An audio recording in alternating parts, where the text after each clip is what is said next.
We live. We up. Are we live? I think we are. Ooh, yeah, we're live. Chat is hot. Look at this. Yeah, cosmonauts are on fire. They are on fire. They're on fire. They're already bombarding us with questions here. Splitting transaction. Some people said splitting Juno now with the with the past 2 weeks. Jack, you've done a lot of stuff there. Thank you, first of all, Jack, for everything you did on Juno. I think you also were updating us on Twitter on what's going on here. So yeah, that was a big thing. Maybe we can touch upon this later on, because today we'll focus this conversation on IBC, and I think also with this whole Juno chain restart, there were also some learnings and some stuff that is in connection with IBC. But yeah, today we have two guests here that we have never had on my channel so far. So I'm really excited to speak to Charlie and Adi, that are working on all things Cosmos for many years, and we'll focus this conversation on IBC today, but there's also a lot about interchain accounts and a lot of cool things. But first of all, Charlie, Adi, and obviously also Jack, thanks for coming on. How are you guys doing? How is everything going? I hope you are fine. I hope everything is good. Yeah. Fantastic. Nice. So Jack, as a co-host, where do we start? Should we start with some introductions or? Yeah, I think introductions are definitely a good way to start. Yeah. So Charlie, do you want to start, share a little bit on your Cosmos journey, and what are you working on? Sure. So I joined Interchain about a little bit over a year ago. And initially I joined as an engineer. It was a bit more general. And then when I was looking at the Cosmos ecosystem, obviously I've heard about, I knew about IBC already for several years now. And it was always kind of a dream to be able to work on something on that level. That is really kind of like core protocol level. So yeah, it's been really great working on IBC. Prior to that, I was working more in the Ethereum space. Our project also had a substrate sidechain. So yeah, kind of been all over the map there when it comes to different layer ones. Und du sprichst auch fließend Deutsch, ne? Das kann man auch mal betonen. Ich kann auf Deutsch reden. Ja, wir könnten das machen, aber wir können auch mal eine Splitting Atom Episode auf Deutsch machen. Ja. Das wäre, glaube ich, ziemlich cool. That would be true. Yes, definitely. And we just figured out that Jack thinks German is actually a very beautiful language. Usually people say it's a very harsh language and sounds very as if we were screaming to each other. But yeah, let's see. I think to me, Spanish is a very, very chill language. I love to hear Spanish, but German, I don't know. It's not my. Spanish is very sing-songy. Yeah, I like Spanish and Italian. But yeah, Adi, how about you? Adi too, yeah. Yeah, let's see. It's fair to say that my Cosmos journey actually started with Hyperledger. That's how I got into.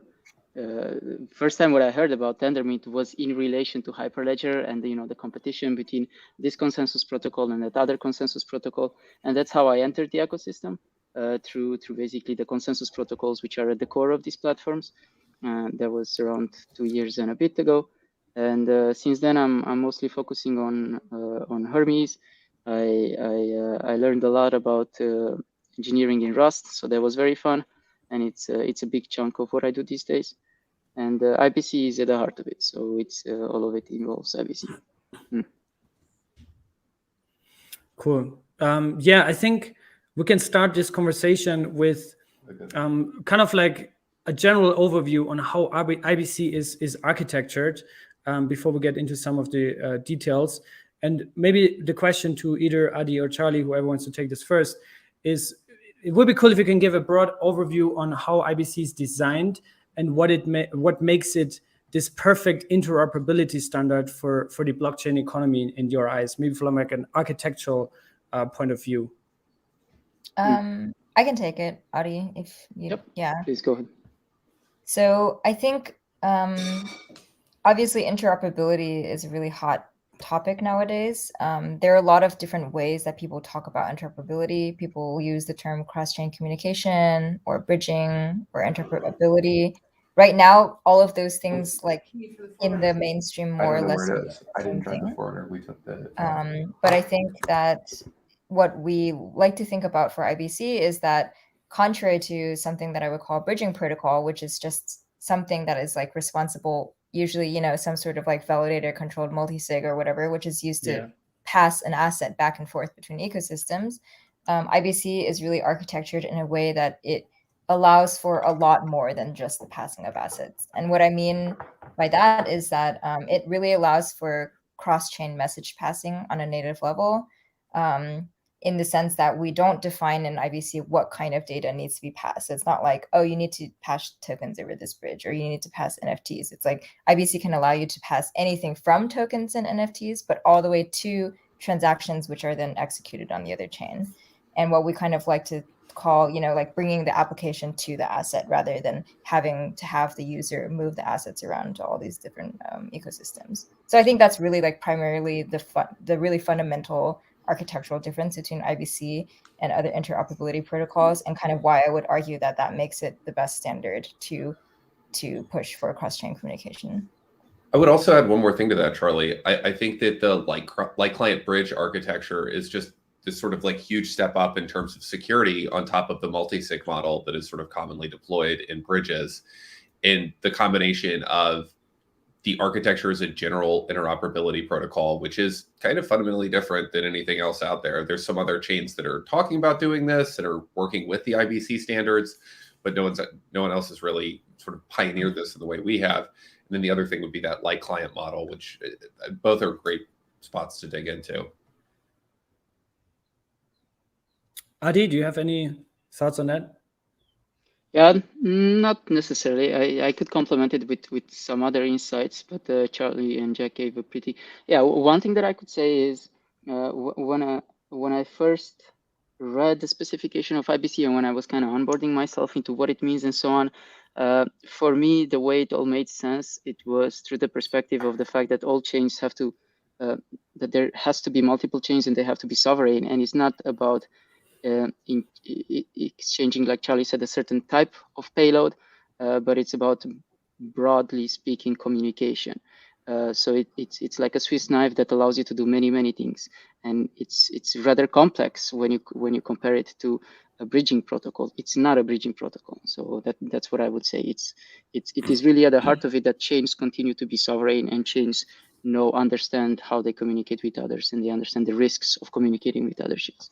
It's a lot more transparent and a lot more modular, and there's a lot of knobs that you can tweak with IBC as compared to a typical bridging protocol. Yeah, it seems to me that, you know, in the broad adoption on the crypto markets these days is to adopt this multisig classic bridging model, right? Which has a lot of attack surfaces. We see exploits left and right all the time, hundreds of millions of dollars.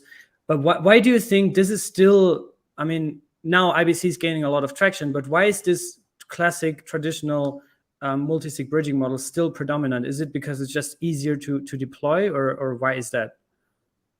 It's lazy. It's easy to deploy. You know, this is like, I think what you see in sort of any frontier market, you see taped together, strung together solutions that get out there first and serve the user need. And there has been a very real user need for a very long time to travel in between blockchains. This only really started to be met within the last year.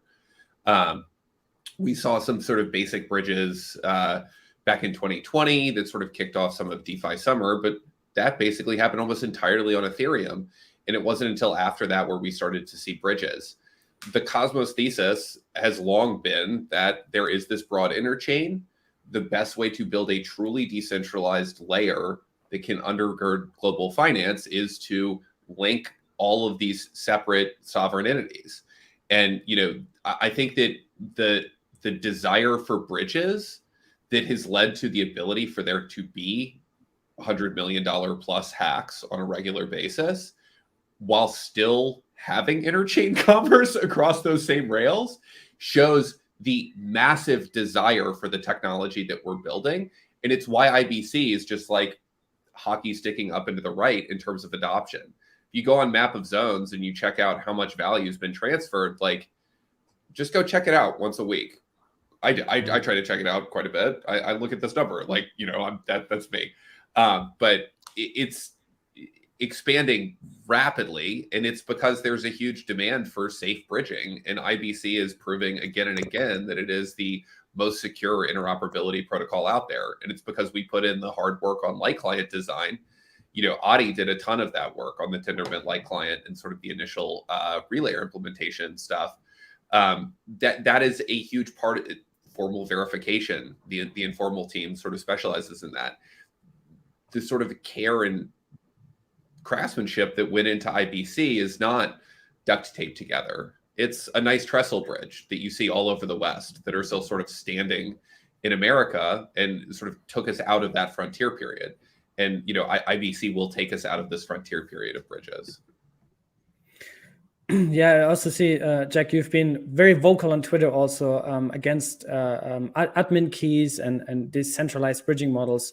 And I think that's also, something that needs to be changed. And I don't know if there's any like other interoperability standard comparable to IBC that is in production yet. I think some of them are kind of like in the works on paper, but not really in production. But I wanted to ask Adi, since you have been doing a lot of the contributions, like Jack said, on designing the light client on IBC. Can you explain a little bit more what that light client model actually means and what makes it so unique and what makes it also secure in that context, resistant to exploits and all these kind of things?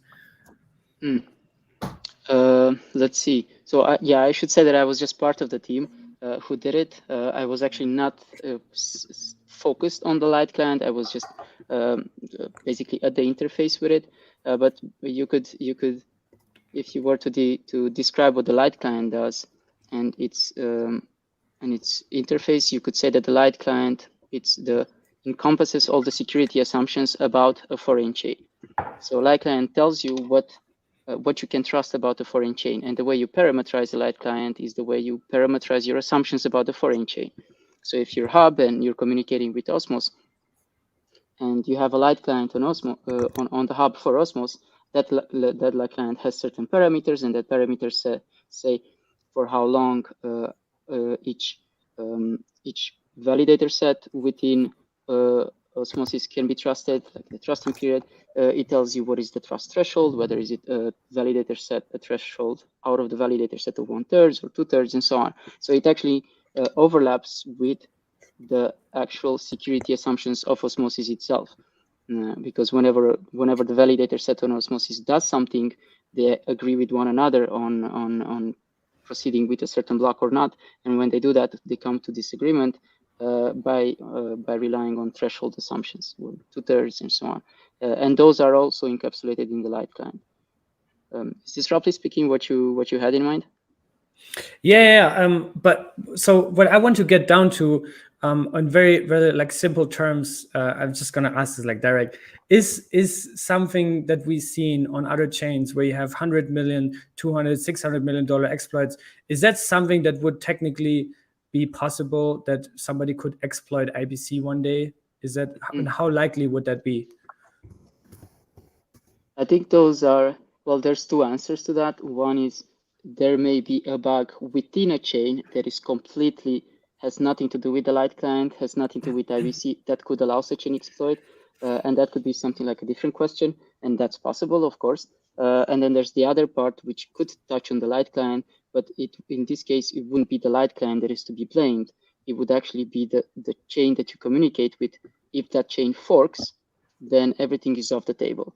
Then it's like a race for the source chain to understand that there has been a fork, and then the foreign chain could actually double spend, and they could do, they could send to two accounts the same money, and in that case, it's a race for the source chain, in this case hub, to understand that there has been a fork and to freeze its light client for the hub, for Osmosis, and if the hub wins that race before Osmosis forks and double spends, to put it briefly, then such an attack would not be possible. But it is, in theory, feasible. Okay. Charlie, do you have any comments, or Jack, on that, and any thoughts? So I'm sorry, I was having connection issues earlier, so I missed the initial question. about basically how likely it would be that IBC could be exploited. I see. Okay. Yeah. I mean, I think like the primary fear behind that question, I would say, of like why or when can we expect like a wormhole on IBC, or when can we expect something like that? I would say like the design of IBC inherently makes those types of attacks impossible, in the sense that those specific attacks were either having faking a validator set kind of signature, if you have like a multisig type of proof controlling what the bridge recognizes as like a real transaction.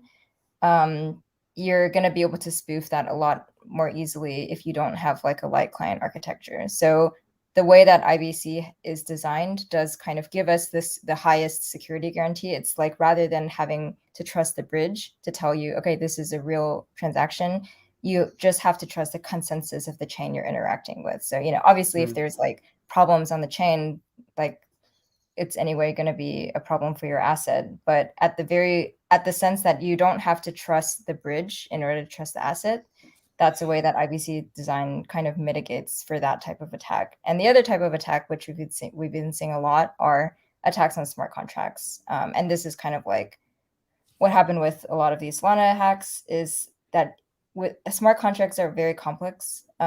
It's very difficult to really have a good audit for them, and being able to submit some sort of input into a smart contract which will trick it into understanding that there's a different state is a lot more easy to do than something like spoofing, like what Adi was mentioning, where you literally have to fork the whole chain and create like a super fast interaction with like it's a lot easier to hack a smart contract. So I would say that because IBC doesn't focus on an external root of trust, namely this like set of validators for the bridge, and because it's not putting validation in the smart contract setup, it is just inherently going to be a lot more secure than these types of bridging mechanisms. So would it be fair to say that IBC does not have any single point of failure that somebody could directly attack? That is the most succinct way that you could describe IBC. It is a system designed to not have single points of failure. And, I think one other thing that I haven't sort of heard brought up in this discussion is when you bridge, you have assets on a source chain and you're moving over to a destination chain. The trust model that IBC gives you is that you trust the chains you're transacting on. That's not such a crazy trust model. And when you put it that way, people talk about bridge hacks and instability and, oh, somebody could take over this other chain. It's like, yeah, well, any chain you're operating on could have consensus instability or consensus issues. And if you're operating on that chain, you're inherently trusting that chain for security. All IBC asks you to do is say, hey, just trust these chains that you're on. As long as you trust these chains that you're on, you're probably safe. And if not, then why are you on that chain in the first place? It might be a better question. So, I think that's probably the most common criticism of what Vitalik says about IBC is, oh, if you're on these other chains, maybe there's issues. And yeah, well, you got to trust the people you're working with. And that's all IBC asks of you. Yeah. And we've also seen with the whole Juno thing that went down last week, Juno went down, but IBC did not go down, right? So I think, Jack, you also explained that IBC kind of isolates these faults. So can you explain a little bit more what that means? I think you already briefly explained it, but especially in the case of Juno, what happened and how it did or did not affect IBC performing? That's a great question. I also want to hear Charlie and Adi on this topic, because the idea of fault isolation within IBC goes exactly to what Charlie was just saying. Single point of failure. Let's take out these single points of failure and let's allow this truly decentralized system to exist. So just to back up to what happened with Juno, the chain went down. We had a smart contract issue and it caused consensus instability and the chain went down. Funds were safe, but we weren't making blocks. Cosmos has been architected to prefer safety over liveness. So if there's an issue that might impact the safety of the chain stops producing blocks. Now, this, I think I saw a lot of questions from people saying things like, okay, well, Juno's down. Why isn't the Cosmos Hub down? Why isn't Osmosis down? And it just goes to show how complex this system is and how hard it is to get this mental model in your head. But really what it is each of these systems are independent systems. It feels like you're using one system when you use IBC. And that's because of the wonderful design that the Informal team and the ICF put into building this thing initially. It's designed to be the best user experience for moving funds and assets between different chains. So it feels like you're using one blockchain. And especially with the common toolkit, it definitely does. But in reality, they're separate systems. And when one fails, it just means that one system has failed. And all of the other systems that it's connected to are still moving. And what we were able to do with Juno is bring it back online, recover the IBC channels, and then suddenly that piece of the system that had gotten unplugged has been plugged right back in where it used to be, and everything's working smoothly. And this is a key property of IBC, fault isolation. It's awesome. Charlie, Adi, any thoughts, comments on that? It goes back to the point of sovereignty, from which we started from. So all chains are designed so that they select who they want to interact with, and they select the security assumptions of the chains they interact with. And if those chains go down, they do, or if those chains do not produce blocks, then what happens at the worst case? So when Juno stopped producing blocks, what happened in practice was that any channel, connection, and client that were serving Juno from all the other foreign chains, they were not updated in any way, because there was no destination chain, Juno in this case, to acknowledge the updating of those communication channels. Yeah, the other chains kept producing. That was it, actually. Oh yeah, I was just going to say that I think what Jack was referring to earlier is what we've been calling interchain native models. So prior to kind of IBC being this full-fledged ecosystem that it is now, you were kind of bound to a platform-based model, right? If you did your app on Ethereum, you have to do things on Ethereum, and then you can at this point maybe use a bridge or bridge over to L2, but you're kind of still bound more or less to this platform.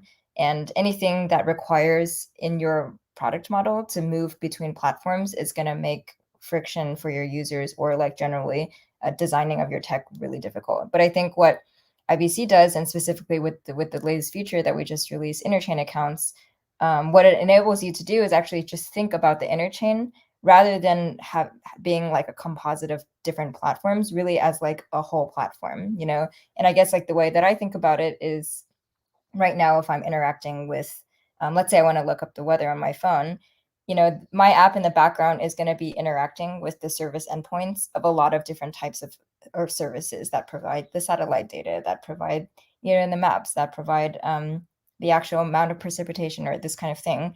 It's not that I as a user have to go there to every single service and be like, hey, what's this, and compile it on my own into this overall weather report. It's like the app is there because the app is compiling that weather report for me. But in the background, the app is asking multiple different sources of information.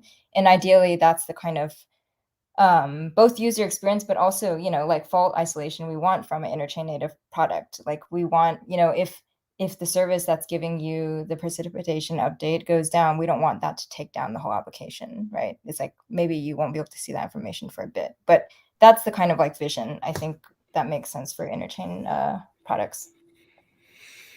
Yeah, you just mentioned user experience, and the user experience of IBC is pretty seamless and beautiful. It's very fast. But can either of you explain in simple terms what actually happens behind the scenes if I make an IBC transfer, right? I can do it within Osmosis, for example. I click asset, I click deposit, and I get it from another chain onto Osmosis. So what actually happens behind the scenes here? I can go Jack? through the Really? I've done this so many times. You reacted first. Yes, I know. Charlie, go for it. Sorry. Yeah, go for it. I was actually going to say Adi might want to talk about it because he's running the relay, or he's working on the relay. No. Yeah, please go for it. Adi, rock it. You got it. You sure you don't want to go, Charlie? Okay. I can always take a stab at it. I can talk about queues and queuing, and it's all fun. But go for it. Okay. So in the most simple way to describe it, what would happen is that on the chain in which you submit your transactions. So CryptoCita in this case, I guess you're saying you want to send tokens from Osmosis to your hub account.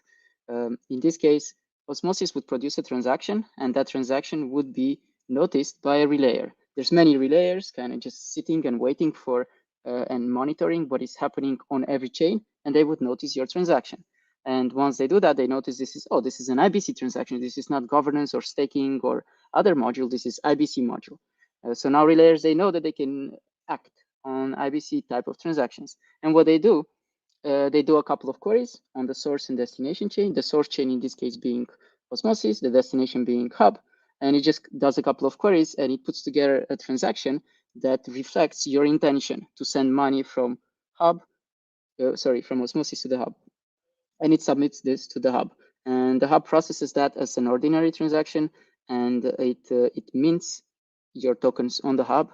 In parallel, Osmosis, where you submitted your original transaction, your funds got locked there, and your funds will still be locked there up until a relayer submits an acknowledgement back on Osmosis. And once that is done, the funds on the original chain where you submitted the transaction will just be basically erased. And that's it. It's just send and then acknowledge back. It's the basic pattern. Yeah, and you mentioned a couple of times relayers. They seem to be an important piece in this puzzle of IBC. Can you explain a little bit more, like who these relayers are? Are they validators, or who are they? How do you become a relayer? And are they potentially also an attack surface that could be either bribed or attacked to harm the performance of IBC, or even confiscate funds or something like that? Relayers have okay, so there are two questions. There's multiple questions in there. I'll start with the more juicy one about security and stuff. The brief answer there is not really. They should not be an attack surface. In fact, relayers are supposed to help propagate problems across the ecosystem. I just described earlier a case where a chain forks, and then there could be a potential for double spending on that chain, and that could reflect into funds being lost on some other chain. In such a case, a relayer could notice that the chain has forked, and it would be the relayers within a relayer's capacity to freeze the client on all the other chains, preventing funds on all the other chains from being spent or being, let's say, lost. So relayers are not supposed to be an attack surface. They are actually supposed to be buttressing, to be increasing the level of security in the ecosystem. Their main role is for liveness. Their main role is to move stuff around. Their role is not to increase the level of certainty in the things that they're doing. They're not reading your funds. They're not reading the payload that they're moving around. They're just reading who is the chain that is addressed and who is the chain that this is coming from, and they're creating a transaction that is kind of opaque in its payload. And what was your other question? Oh, how do you become a relayer? Who are relayers? Are they validators? Relayers are completely decentralized. So just like you can download an image of Gaia, and you can become a full node in Gaia, and you can state sync, and you can participate in the network, not as a validator, but you could also as a validator if you have the funds. Just like that, you can clone the Go relayer, the TypeScript relayer, any relayer implementation that exists, and you could become a relayer as long as you can connect the relayer software to full nodes for the chains that you want to connect. In general, all of relayer or all of the people who operate relayers are validators. I think that is primarily because it is they have the knowledge to operate full nodes, which is not easy, and the knowledge to operate full nodes is something that you need to know how to do in order to operate relayers. So just for these basically historical reasons, it's mostly validators who do it, but everyone could. Yeah, and I think part of this story of allowing everyone to be able to relay their own transactions is better tooling, and specifically an improvement in in-browser relaying, which currently doesn't exist. And there's a couple of pieces that are sort of being worked on to make that happen. One is an improvement in the underlying JavaScript libraries and sort of a democratization of knowledge about how to work on and improve those. A second one is increased ability to have fee tokens on different chains, or a proliferation of Atom or some other token as a fee token on different chains. And then the third one would be better sort of routing information, things like the chain registry that we currently have on GitHub, putting that on chain potentially. But with these few things, we can easily make it so that users will do their own relaying, especially for these token transfer things. I think there's always going to be a place for sort of server-side relaying, especially for things like Interchain Accounts and a few other things. But I do foresee users relaying their own token transfers sometime within the next year. Yeah, I think there was also like a question from the community a bit earlier about one-click relayer deployment or integration. Yeah, and so the vision there is that we would be able to provide this kind of for you to be able to relay your own IBC transactions. But I think the point from the IBC design side is that we don't want to enforce that as the only way. So in the same way that maybe not everyone wants to run their own server or wants to run their own database, there should be access to kind of a relayer operator service that would be able to service these chains. But for users who want to relay themselves, this would be able to be like an in-browser relayer setup.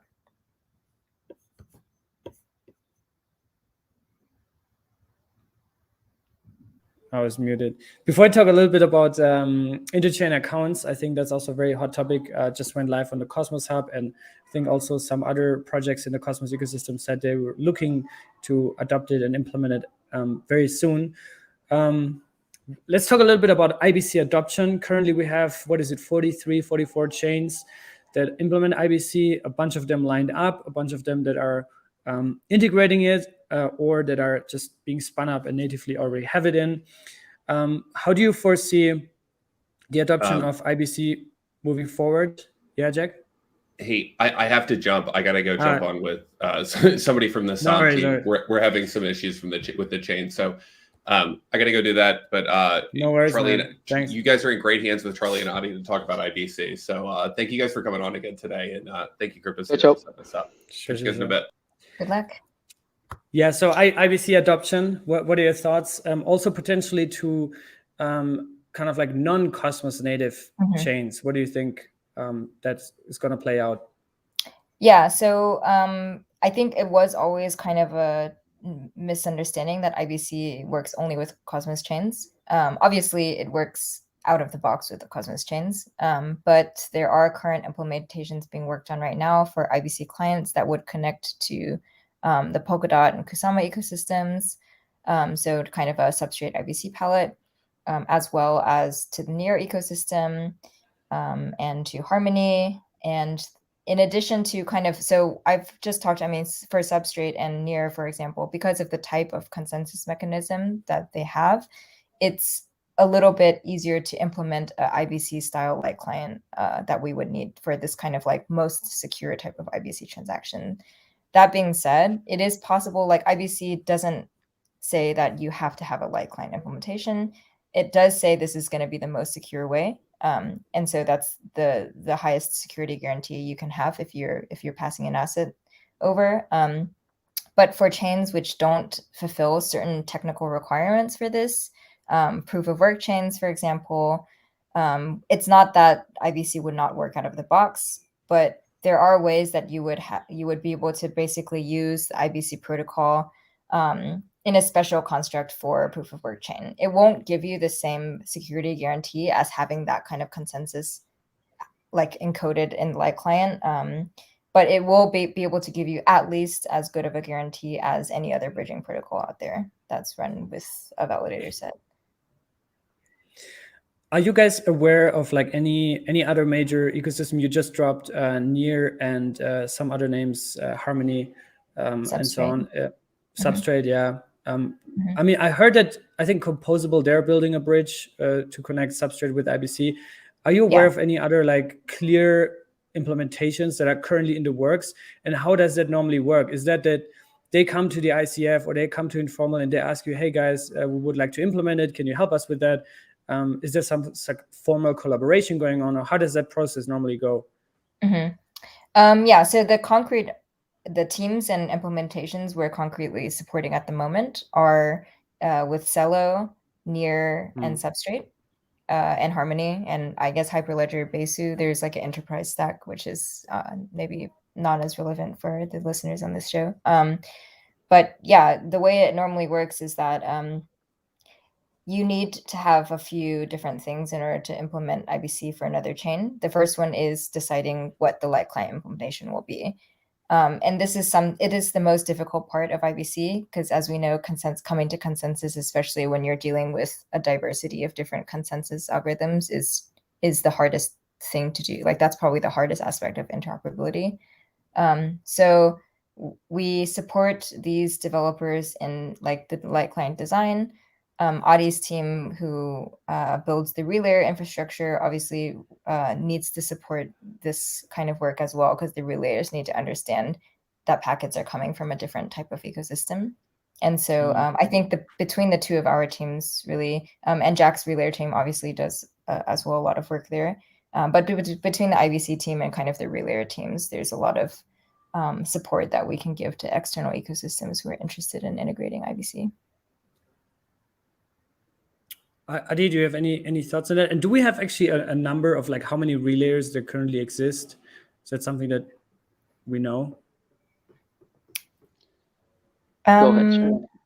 I was gonna say, so the fun thing about decentralization is it's really hard to discover other people, right? So we don't have like an ability in the IBC protocol to know how many relayers are listening in at all times. Someone could spin up and spin down a relayer and kind of just be there to, let's say a user wants to relay their own packets. Like they could spin up a relayer, relay those packets, and then take their relayer offline.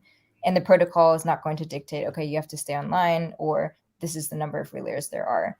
A lot of how relayers have been organized is actually quite similar to how validators are being organized at the moment. A lot of it is through kind of like the chain community and conversations with the chain development teams.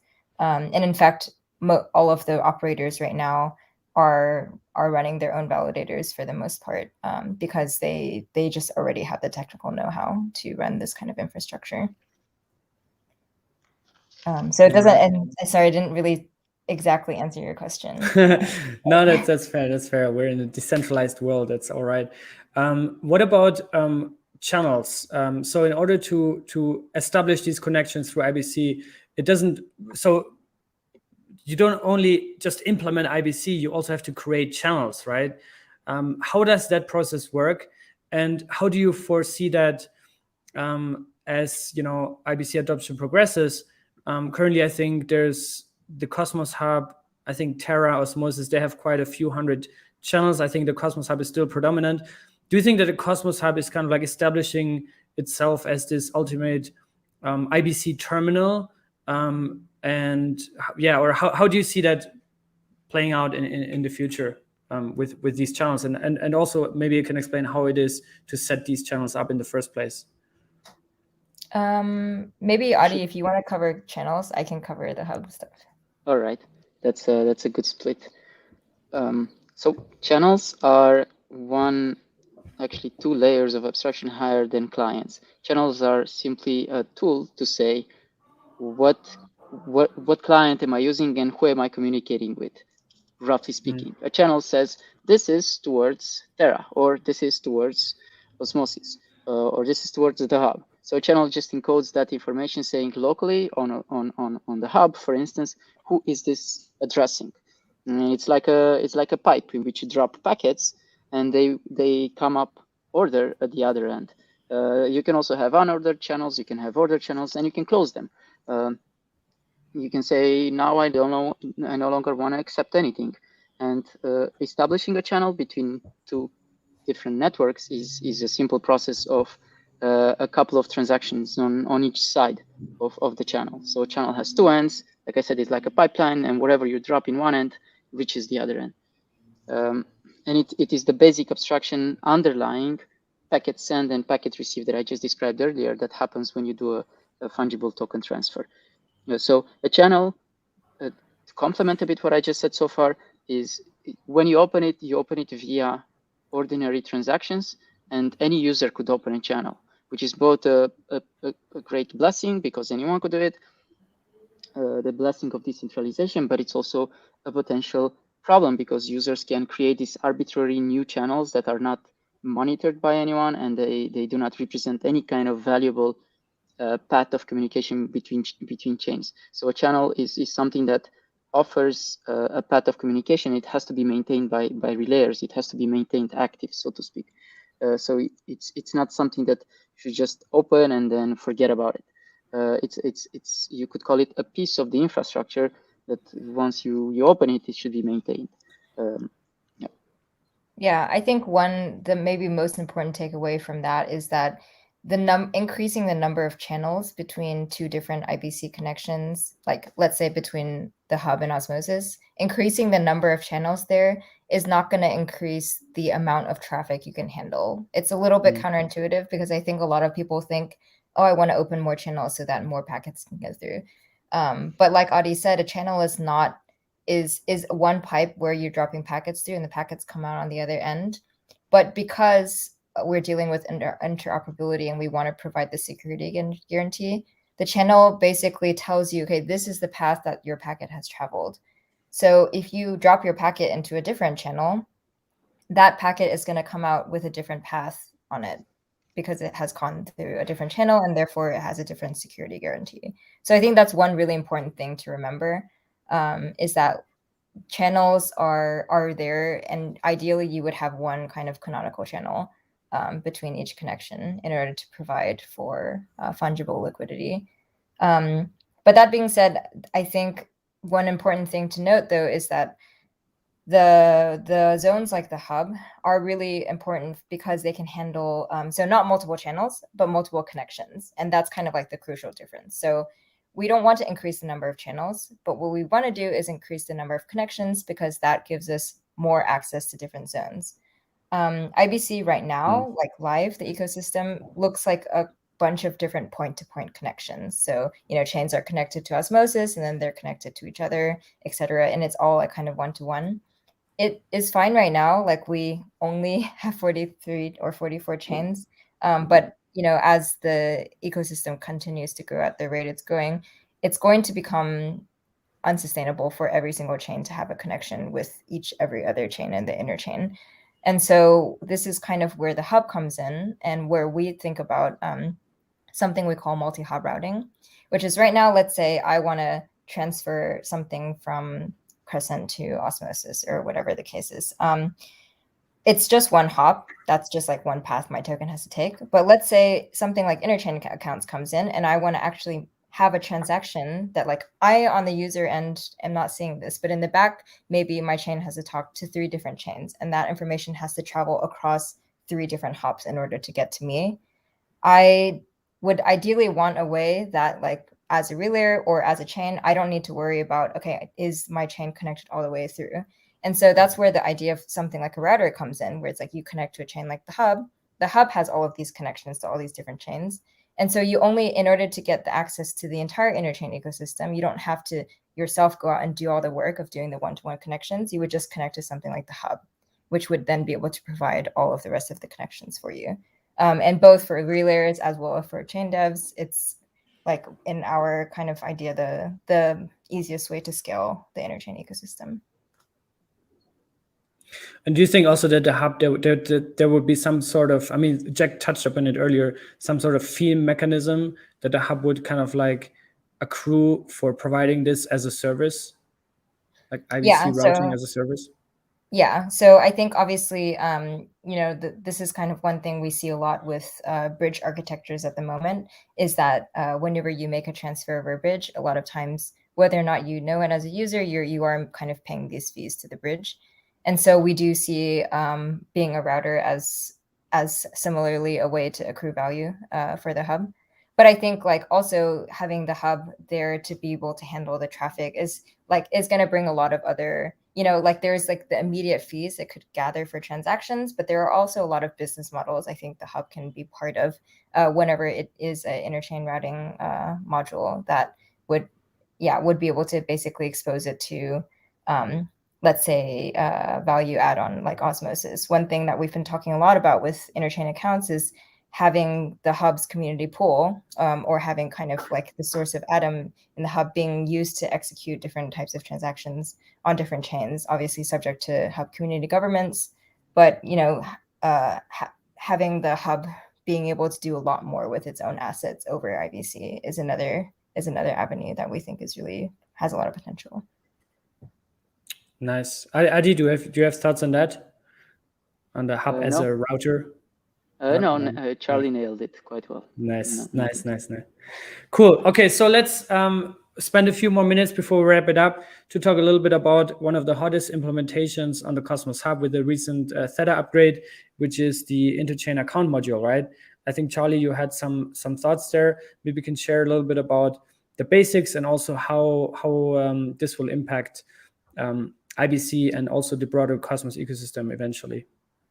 Yeah, so I kind of mentioned it earlier, but the way that we think about interchain accounts is as the next step in cross-chain communication. Because up until now, bridging and interoperability protocols have really just allowed you to move one asset to another chain, just whether or not it's token, whether or not it's NFT or something, but it's really about moving your asset back and forth.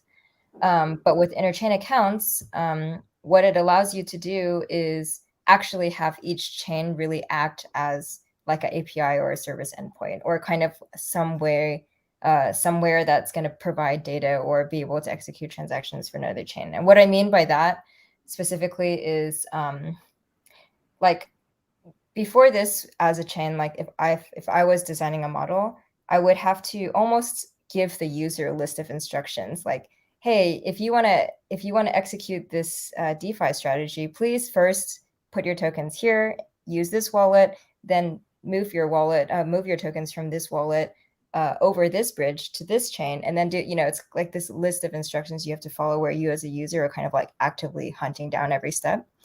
But what interchain accounts allows chains to do is that, and so this is maybe another typical misunderstanding, is that they're not user accounts. It's not like a user has to open an interchain account, but it's really like one chain has an account on another chain, and that chain is able to communicate through its account instructions to the chain B. So one concrete example of this, which is upcoming, we just released interchain accounts. So I think all of these are work in progress, but I think one of the first ones is going to be the sommelier to kind of osmosis flow, which is pretty easy to understand. Basically, in some osmosis right now, there are events that you can invest in different liquidity pools, you can execute different types of investment strategies, and sommelier kind of provides a lot of these reinvestment strategies for you. But without interchain accounts, the flow would look something like the user has to get tokens onto sommelier. Then sommelier has like a IBC connection with osmosis. The user has to send their tokens via this IBC transaction to osmosis, and then do something else on osmosis. And this would require them to go through at least 2 or 3 pages maybe. But with interchain accounts, sommelier can have an account on osmosis and then execute the investment or the reinvestment call or whatever it is on osmosis. And I, as a user, just need to stay on the sommelier homepage. It's like in the background, sommelier is doing these things for me. Whenever I'm interacting with sommelier, though, I'm just kind of like looking at their one homepage, and I don't have to know that in the background. Like I will know, that the product is doing this stuff for me on osmosis, but I don't have to manually go out there and do it myself. So I think that's like a really powerful kind of paradigm shift where we're bringing, like I said before, the application to the asset rather than having the user having to push their own assets around. And I think for interchain accounts to truly unfold, it requires for obviously as many IBC or Cosmos projects or projects in general to implement it, right? How does that go? Is that only going through governance, through an upgrade, or how do chains implement interchain accounts? Yeah, so Interchain Accounts is a module. It is an application module on the IBC, on like the IBC Go module that's part of the chain. So a chain would just have to upgrade to include Interchain Accounts.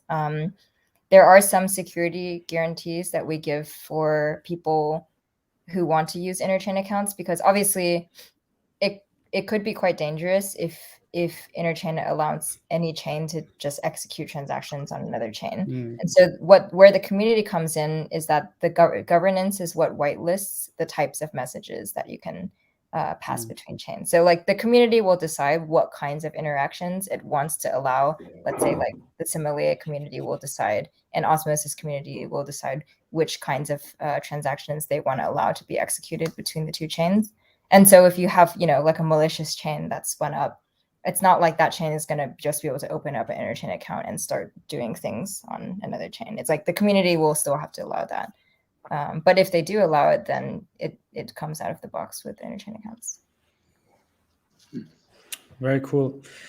All right. I think, yeah, we can wrap it up in a few minutes. I'll also go through some of the questions. And in the meantime, is there anything that you guys, I mean, you seem to be around in Cosmos for a while, and the whole ecosystem is exploding right now, I guess. So what are some of the most exciting things that you look forward to see coming up in the future? Maybe some of the predictions, also in terms of IBC adoptions. What are some of the things that you're mostly excited about in Cosmos? Now I'll look for some questions in the meantime. You want to go first, Charlie? Should I? I feel like I've been talking a lot. You can go first. No, it's nice listening to you. What are some cool stuff that I'm looking forward to? Definitely very interested to see more interest in IBC in getting validators, more validators to be doing this. I'm interested in seeing IBC generate business value for people. I'm really curious to see how the ecosystem would look like when there are, say, 100 chains. I think the interactions are the interactions that will emerge once that will happen, and they're going to be very interesting. Yeah, I wouldn't add much to that. I think just broad strokes. Yeah, I think on my side, at the high level, I'm excited for this kind of paradigm shift that I feel like I've been trying to push this whole conversation. But I'm excited to hear people talking about interoperability as something more than just passing assets back and forth, but kind of like a way that we can think about a multi-chain ecosystem, right? I think everyone understands that it's not like the multi-chain future. It's really like the multi-chain present. Like we're living this right now. And so I think I'm really excited to see how product models will evolve, something like the SOM Osmo thing, but even more complex transactions evolve as you can really start to take for granted interoperability as a basic building primitive. I think on a high level, that's really exciting for me. On a specific feature level, interchain security is obviously something as well that's getting launched soon. And I think that holds a lot of promise for kind of chains who have a specific functionality, but running a validator set is hard, and building a community and keeping governance is, as we've seen so much recently, it's just an extremely difficult process. And allowing really good developer teams to be able to do what they're best at without subjecting them to all of the other overhead of doing that stuff, while giving them the kind of best security guarantees we can give from large validator sets like the Cosmos Hub, I think it's going to be really promising as well for more innovation in the space. Yeah, it seems like for me, I'm pretty new to Cosmos, like 1 year and 2-3 months, but it seems to me that we're like a big chunk of the hard work has been achieved. And you see like new chains that being spun up, whether it's Agoric or FMOS, their validator sets, their Genesis sets are oversubscribed by a lot. Like I think now the hype is real, and also thanks to IBC and thanks to also dApps that went viral like Osmosis, right? You see a lot of adoption. You see also yield generation that is possible through DeFi protocols. And I think the next step, which is what I'm really excited about, is interchain security. I think Adi, your team is predominantly working on that. I think both teams, right? The ICF and Informal are like together designing that. It's a collaborative. Yeah. I also met Jihan in Denver last month or 2 months ago, and always great to hear him talk as well. But yeah, those are really exciting things. There's a question from Adam, referring what you talked earlier, Charlie, I think referring to whether there are any dApps that are kind of like truly decentralized on each level, right? And we have in Cosmos, we have a lot of elements to decentralize. Example like Cash, which is building a cloud infrastructure. Is there any efforts, or do you see that from maybe also an outsider perspective, whether this is being pushed forward or any dApps in production already? Yeah, I mean, I think, this SOM osmosis model that I sketched out earlier is something, for example, that's being actively worked on right now. I would say that at this very moment, it's probably a little bit early for a full-fledged product to be out there in the wild, just because Interchain Accounts, we just released the final version not very long ago. But I think that whether or not it's seeing the Gnosis safe interactions on FMOS through Interchain Accounts, or whether or not seeing like the SOM Osmo flow, or seeing the Cosmos Hub community pool really being deployed to more actively to generate capital. I think these are all upcoming scenarios that I know of on the roadmap ahead. All right. Someone is mentioning Layer 0. I also heard them a couple of times. They got a lot of hype and also tried to build this kind of like internet of blockchains. Maybe you can expand a little bit more. I don't know how much you know about them, how they operate, how they're architectured, but maybe in a broader context also, are there some other projects out there that are trying to build something like IBC or something like Cosmos from an architectural standpoint? Yeah, so I think one thing to keep in mind is that IBC has two layers. One is the transport layer, which Adi spoke about earlier, the packet flow. The transport layer basically makes sure that your packets are being packaged up in the right way and that the information is being verified correctly. And then on top of that, there's the application layer, which is basically like, okay, now that we have this packet that's been packaged up, how do I know what is inside the packet? And so this is why we call it the application layer, because it's kind of different application to application. So something like a fungible token is an application, or NFT is application. The transport layer doesn't care what it's passing around. The application layer knows how to interpret what's being passed. And so layer 0 is a transport layer. So they handle how a packet is being created, and how it's being passed around, and how the information is verified. I think one really critical difference, other than that they don't have an application layer, and actually this is actually why layer 0 talks a lot about IBC, because they're planning to use IBC's application layer on top. So what we consider a fungible token is what layer 0 would also consider a fungible token. They want to use IBC definitions for that. But underneath the hood, I think the fundamental difference between layer 0 and IBC is the way they perform verification of the transaction. And so layer 0 has an oracle system. It's very similar to the Chainlink oracle system, where they basically entrust verifying the transaction to a number of people, which they have selected. This is an optimistic approach to security. I think it's an approach that a lot of people opt for in a lot of these bridges that have been built up till now. But I would argue that that it doesn't provide you nearly anywhere the kind of security guarantee that IBC gives you. And I think that in the long term, that is going to be the decision, like the deciding factor. Okay. Maybe we can take a last question. This is a bit more of a technical question from Nostalgia Rewind. Is there any way that a malicious actor could spin up a chain and use IBC routed tokens to crash the economic model of the SRC chain's native tokens in a domino effect? I don't know if you can answer that, but whoever wants to take that or comment. It's a very creative question, I would say. Should I try to give it a go? Sure. Yeah, a malicious actor could definitely spin up a chain. And they could definitely use IBC to connect that chain to osmosis, for instance. Whatever they would do once they connected to Osmosis, would involve transferring tokens back and forth, or creating interchain accounts if they so wish. But they couldn't crash the economic model of Osmosis, because the only way to crash the economic model of Osmosis would be to buy all the tokens that are on Osmosis and then ship them to this other chain and then kind of crash that other chain.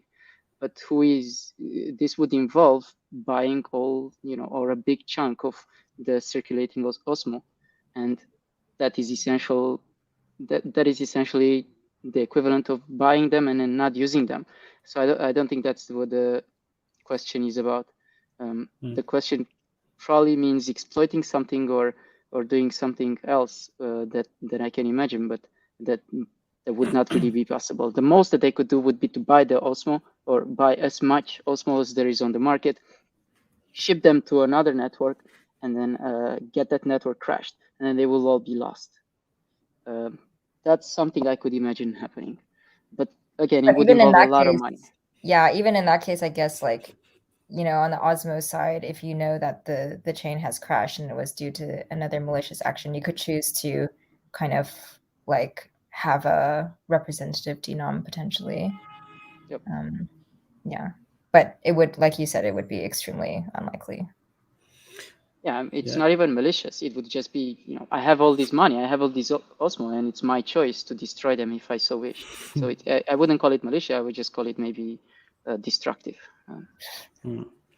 Drive more scarcity for Osmo, which will then eventually go to the moon. So there we go. Sure. Thank you so much for your time. I really appreciate it. Maybe we can do this again in another format, on another topic. There's a lot to cover these days in Cosmos. Really appreciate it. Thanks for coming on, and hopefully keep in touch. And we'll hopefully see you in Cosmos here, Medellin, in September, late September. Sure. Definitely. Yeah, 100%. Book your flights. Book your flights. Yes. All right. Also, thanks everybody in the chat for the questions, for the engagement. Share this with your friends. We had roughly 100 people throughout the stream, so that's really cool to see that people are also caring about these things. Like, I'm sure people love to make money in crypto. We love to make yields, but also these things really matter, I think. So I appreciate everyone joining us and spreading the word. And we'll see you next time. And actually, right after this, in a few minutes, because people asked me about Crescent, I have a video coming up in just a few minutes about that. So stay here and check that out as well. And we'll see you guys sometime soon. Take care. Cool stuff. Ciao, ciao.